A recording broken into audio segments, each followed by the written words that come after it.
What's up guys, welcome back to another video. So today we're talking about camera gear and we're talking about bringing your camera gear to Burning Man.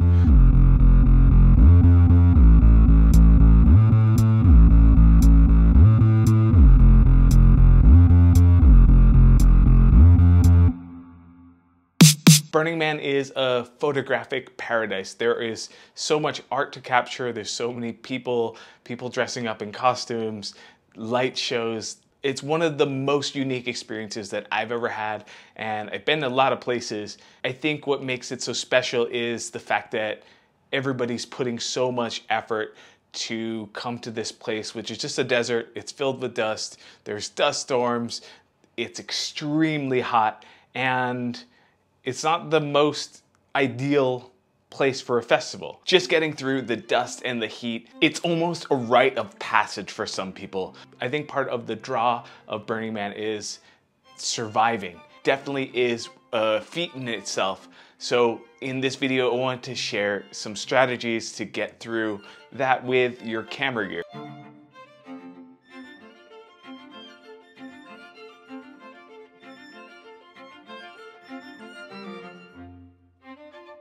All right, so first things first, let's talk camera bodies. So this is the camera that I brought. It is a Canon 5D DSLR, and it still works perfectly fine. I did not wrap it in any way. I didn't put any of the blue tape on it like you see people do. It is rated for dust, so I just trusted that that's true, and it is true. So the two things about the DSLR is, one, it's just notoriously better at battery life than the mirrorless cameras. And two, it's like a tank. It's just really sturdy and reliable. It's not gonna overheat.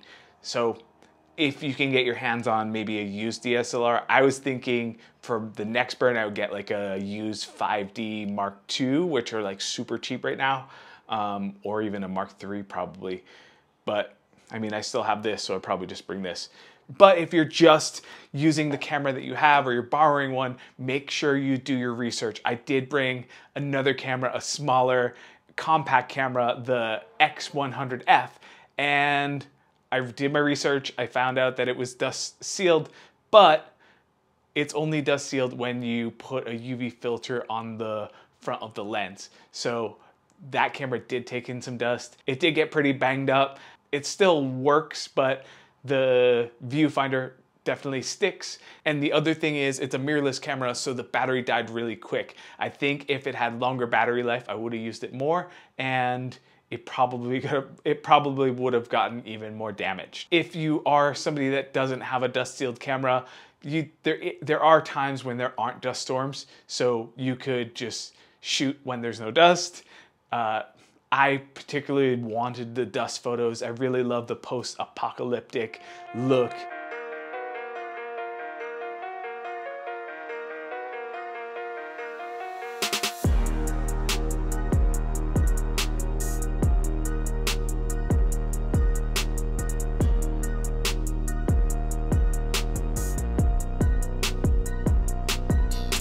One thing that I saw a lot of people do is wrapping their cameras in a plastic bag and then using elastics to secure it to the front of the lens. Again, even if you do this method, get a UV filter because the dust will come through the front of the lens where the moving parts are. Another technique that I think if your camera isn't sealed is getting that blue painter's tape. That will definitely keep your camera from taking in some of the dust. Once it's all taped up, it'll be a little bit harder to change lenses and memory cards and batteries and things like that. The next thing is the lens. So the prime lens is really important, especially if you want to take photos at night.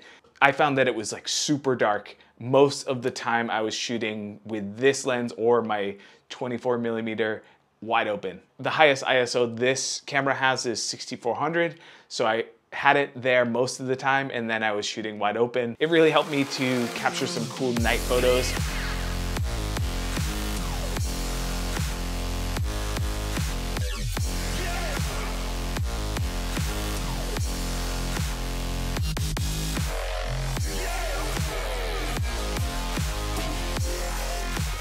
The one mistake that I made with my prime lenses is I did not have a UV filter or any filter on the front, and dust got in this little part here, which then just slowed down the focusing. Once I noticed it happened, I just cleaned it out and it was fine. It still works perfectly fine. And I was there the entire 7 days. For those of you that don't want to carry around a massive DSLR with a prime lens, point and shoot or a compact camera would do just fine. There are some limitations with these cameras. The battery life on this one isn't as good, so I found that it was just dying really fast, and then I would just put it in my backpack and not really use it. But if you're just somebody that's casually wanting to take photos of your friends during the day, these cameras are really great. Besides the X100, the Ricoh GR series cameras, I'm sure you can get one of those used because there's, I think they're on Series 3 now. Those would be a really good pocket camera, and it does have the same size sensor. I found that this camera does have good low light capabilities. You have to push the ISO up to like 12,800, but you can capture some good usable nighttime photos with even this camera. Okay, camera bags. You have to store your camera when you're not using it and keep it safe. When you're riding on the playa, it's bouncing around. It's a good idea to keep it stored. So leave your Peter McKinnon bag at home. I mean, part of Burning Man is self-expression, and I would say just get a camera bag insert. They have them super cheap on Amazon for like 15 bucks. You stick it in your backpack and then you can pull your camera out. The more expensive ones are like by Peak Design, and those are like 50 bucks, and those are actually dust sealed and stuff. Think about it. Wouldn't it be cool to roll up to a party and grab your camera out of a freaking lion head? The name of the game is have fun, express yourself creatively, even in your camera backpack. There's no reason to carry around a giant think tank or Peter McKinnon bag. I think the insert is the way to go. I'll link a couple in the description below. Another thing that I wish that I brought is just a simple notepad. I took down notes on my phone, and then once in a while my phone would die, so then I couldn't take down notes. The reason why a notepad's important is Burning Man is a gifting society. Since I brought my pro camera and I did meet a lot of new people, it was really fun to give my photography as a gift to the people on the playa. I took the next year to send out all the edited photos that I took of my new friends. It was a really nice surprise for some people. It was really nice to share this gift. Speaking of gifts, if you are stuck on gift ideas or what you're going to provide to the people of the playa, a wireless printer is a good idea. You will need to figure out a way to transfer your photos from your camera to a phone, but you can wirelessly print any photo that you took of anybody on the playa and hand them out as a gift. The cool thing about the printer, as opposed to an Instax instant film, you get to keep a copy of the digital photo so that you could actually print one off for yourself if you wanted one to.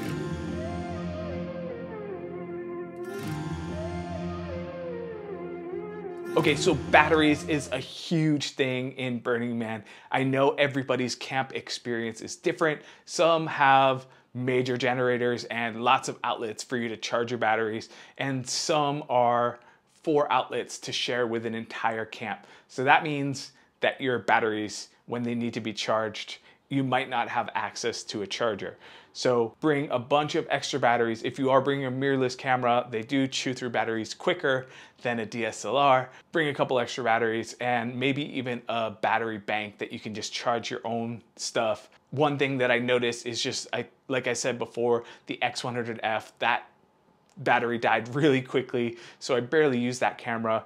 The 5D SR I used a lot. I could use that all day. I had 2 batteries and those lasted me all day. And then at night I was able to charge because I had a camp that had extra outlets. So those are my tips for getting through Burning Man with your camera still intact. It is one of the coolest experiences out there. There is nothing like it in the world. People are actually coming from all over the world just to experience Black Rock City. Don't forget to like and subscribe. Maybe I'll see you at the burn.